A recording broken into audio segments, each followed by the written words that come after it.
はいこんにちは、MD ジャックです。はいです。耳の妖精ミミです。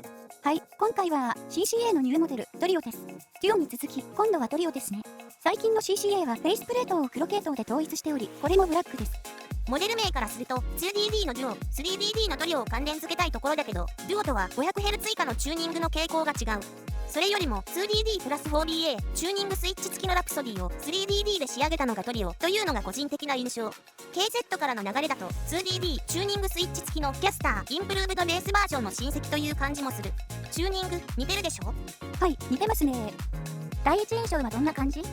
厚みがあって太い音で空間がめっちゃ広いわ。これは興味あったら買いのモデルだと思うよ。ジャックさんがそんな風に言うのは珍しいですね。視聴していてとにかく心地よかったからね。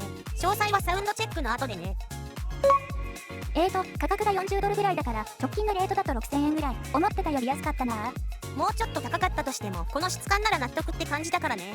このところ KZ とは明らかに路線の違うラインナップでクオリティも高い。以前の CCA も好きだったけど黒系統ボディの CCA は一段と良くなったなーって思う。パッケージ内容は想定通りね。ケーブルはやっぱ変えたいね。サイズは幅、高さは特に大きくはないですけど、ちょっと厚みは感じますね。トリオだけ見てもイメージ湧きづらいでしょうから、こんな比較をしてみました。キャスターベースバージョンとラプソディの中間的なサイズ感です。ただ、重さはラプソディより若干重くて、片側 10.1g です。最近 5g 以下のモデルが多かったので、ずっしり重量級です。ドライバーは3機とも 8mm ダイナミックタイプ。3機のダイナミックドライバーといえば KZ、DQ6 とか DQ6S を思い出すけど、どちらも3機のうち2機は広域用だったのに対し、トリオは上の通り低域側に寄せてるようだね。で、3ウェイクロスオーバー設計で独立してそれぞれの役割を持たせてるのね。次はイヤーチップの比較です。特徴の違いはグラフの通り、メモリーホームは 4kg 過ぎから 7kg 付近までが目立つ出方になるので、チューニングスイッチで持ち上げる前の調整として試してみてもいいと思う。メモリーホームでしばらく聞いてみたけどなかなか良かったよ。ただちょっとボーカルが刺さり気味になるかも。マイイヤーチップを重ねるとファイナル E とメモリーフォーム以外は大体似た感じになってる。ディバイナスベルベットがバンドルイヤーチップ1に近いので、音収録と視聴はベルベットを使うことにした。サウンドチェックはどれと一緒に聞くの？この3モデルで聞いてみるよ。冒頭で触れた波形の似たもの同士ね。チューニングスイッチの説明忘れてない？それは後半で触れるから大丈夫。音質調整の基準はトリオで、チューニングスイッチは全てのモデルでオールオフのセッティングで収録したよ。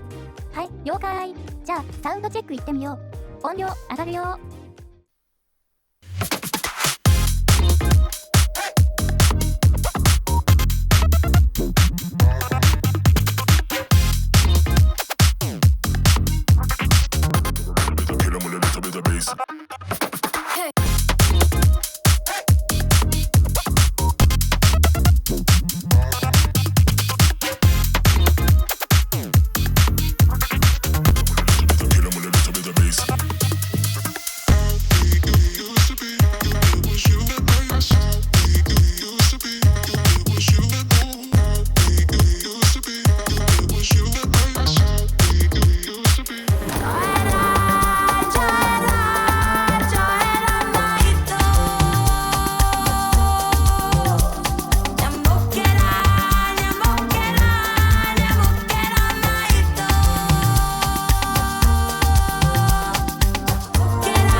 ウンドチェックどうだった？似た者同士の違い分かったかな？1曲目はちょっと分かりづらかったけど、2曲目のボーカル、3曲目のスネアの感じ、4曲目のストリングスなどよく聞くと結構違ってたわ。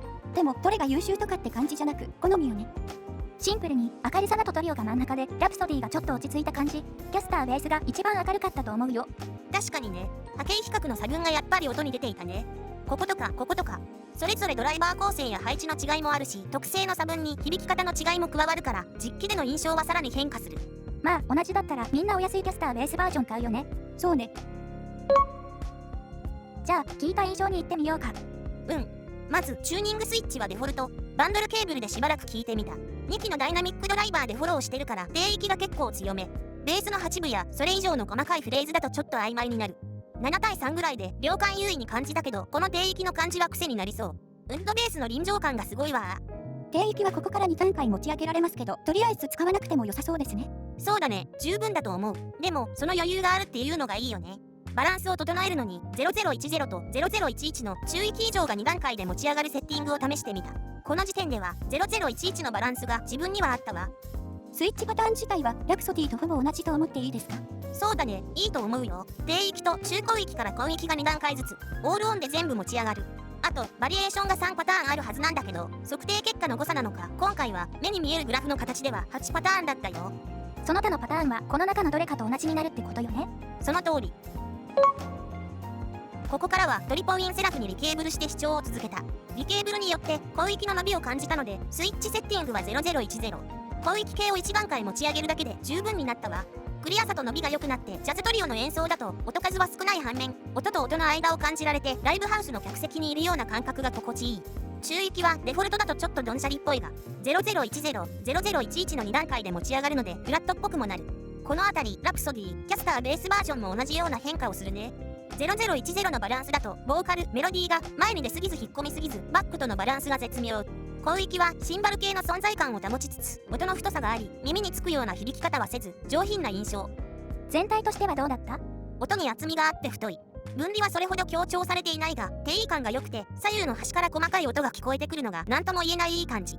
開放的なサウンドでオーバーに言えばスピーカーっぽい聞き心地。フェイスプレートのエアフロー調整が効いてると思う。音はそこそこ漏れてくるけどね。とにかく音が飽和せずスーッと抜けていく雰囲気で聞き疲れしにくく、音量を上げてしまいがちになり、結果より細かい音が拾える印象といったところ。